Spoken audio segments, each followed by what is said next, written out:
Sur les sites aurifères de Tamou, il y a eu des événements qui se sont produits entre le 25 et le 26 octobre passé.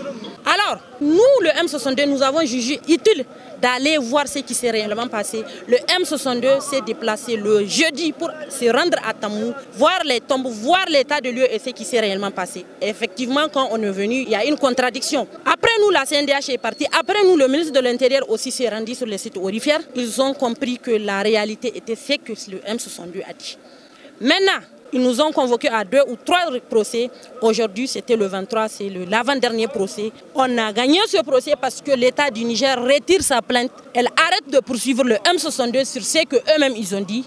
Mais malheureusement, après ça, ils ont créé un nouveau dossier. Un nouveau dossier parlant d'un incendie volontaire que le coordinateur du M62 a fait sur les sites aurifères, avec la complicité de certains. Alors, vous allez voir cette affaire de 2 poids, 2 mesures. Si ils pensent que cette idée-là leur appartient ou bien ils ont des informations que le coordinateur a mis l'incendie, pourquoi ils ne l'ont pas relevé? Donc c'est pour faire comprendre à l'opinion nationale et internationale que la démocratie du Niger est en danger. Parce qu'on a des problèmes de s'exprimer, on a des problèmes de dire ce qui se passe. Alors que dans un pays démocratique, tout le monde a le droit de dire ce qu'il pense. Maintenant, le reste à savoir de prendre en compte ce qu'il dit ou pas, mais quand même nous avons le droit de nous exprimer.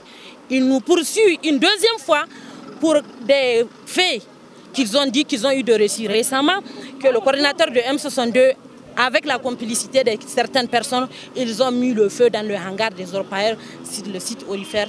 Ils ont amené le coordinateur du M62 au mandat de dépôt à la maison d'arrêt de Kolo, en attendant qu'ils visionnent le dossier qui leur est parvenu. Et ça, nous avons mis dans la main des avocats parce que c'est le professionnel de métier. Mais pour leur information, après Abdoulaye Yamil Abdoulaye, le M62 ne fait que se déterminer à jamais pour que la démocratie, la souveraineté et la dignité du peuple nigérien reviennent.